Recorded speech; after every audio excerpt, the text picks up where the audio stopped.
ఎప్పుడు కూడా మనందరం ఒకటి గుర్తుపెట్టుకోవాలి.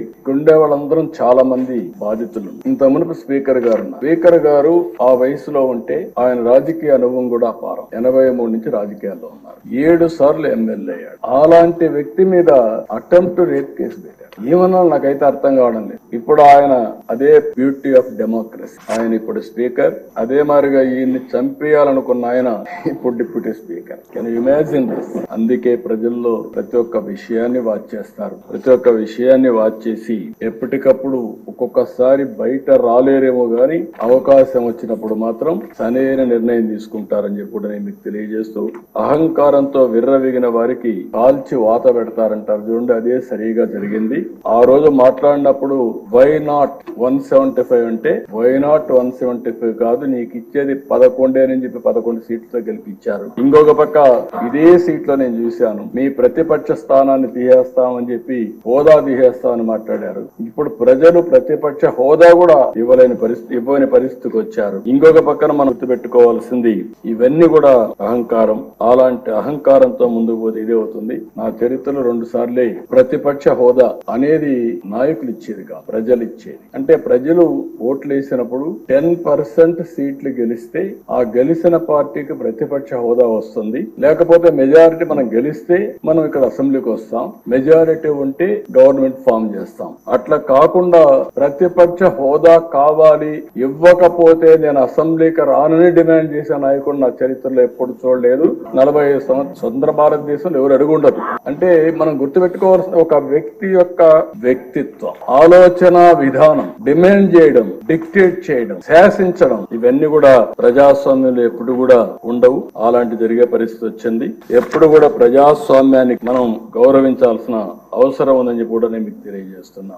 ఎప్పుడు కూడా మనందరం ఒకటి గుర్తుపెట్టుకోవాలి.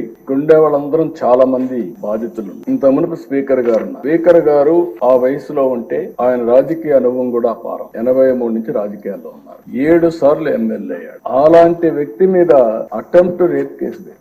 ఏమన్నా నాకైతే అర్థం కావడం లేదు. ఇప్పుడు ఆయన అదే బ్యూటీ ఆఫ్ డెమోక్రసీ. ఆయన ఇప్పుడు స్పీకర్. అదే మాదిరిగా ఈయన్ని చంపేయాలనుకున్న ఆయన ఇప్పుడు deputy speaker. Can you imagine this? అందుకే ప్రజల్లో ప్రతి ఒక్క విషయాన్ని వాచ్ చేస్తారు. ప్రతి ఒక్క విషయాన్ని వాచ్ చేసి ఎప్పటికప్పుడు ఒక్కొక్కసారి బయట రాలేరేమో గాని అవకాశం వచ్చినప్పుడు మాత్రం సరైన నిర్ణయం తీసుకుంటారని చెప్పి నేను మీకు తెలియజేస్తూ, అహంకారంతో విర్రవీగిన వారికి కాల్చి వాత పెడతారంటారు చూడండి, అదే సరిగా జరిగింది.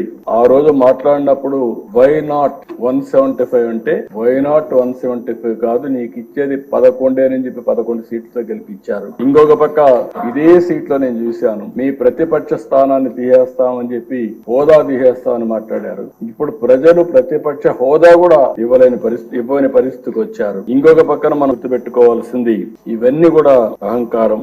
అలాంటి అహంకారంతో ముందుకు పోతే ఇదే అవుతుంది. నా చరిత్రలో 2 సార్లే ప్రతిపక్ష హోదా అనేది నాయకులు ఇచ్చేది కాదు, ప్రజలు ఇచ్చేది. అంటే ప్రజలు ఓట్లు వేసినప్పుడు 10% సీట్లు గెలిస్తే ఆ గెలిచిన పార్టీకి ప్రతిపక్ష హోదా వస్తుంది. లేకపోతే మెజారిటీ మనం గెలిస్తే మనం ఇక్కడ అసెంబ్లీకి వస్తాం, మెజారిటీ ఉంటే గవర్నమెంట్ ఫామ్ చేస్తాం. అట్లా కాకుండా ప్రతిపక్ష హోదా కావాలి, ఇవ్వకపోతే నేను అసెంబ్లీకి రానని డిమాండ్ చేసే నాయకుడు నా చరిత్రలో ఎప్పుడు చూడలేదు. 45 సంవత్సరాల స్వతంత్ర భారతదేశంలో ఎవరు అడుగుండదు. అంటే మనం గుర్తుపెట్టుకోవాల్సిన ఒక వ్యక్తి యొక్క వ్యక్తిత్వం, ఆలోచన విధానం, డిమాండ్ చేయడం, డిక్టేట్ చేయడం, శాసించడం, ఇవన్నీ కూడా ప్రజాస్వామ్యంలో ఎప్పుడు కూడా ఉండవు. అలాంటి జరిగే పరిస్థితి వచ్చింది. ఎప్పుడు కూడా ప్రజాస్వామ్యాన్ని మనం గౌరవించాల్సిన అవసరం ఉందని చెప్పి కూడా నేను మీకు తెలియజేస్తున్నా.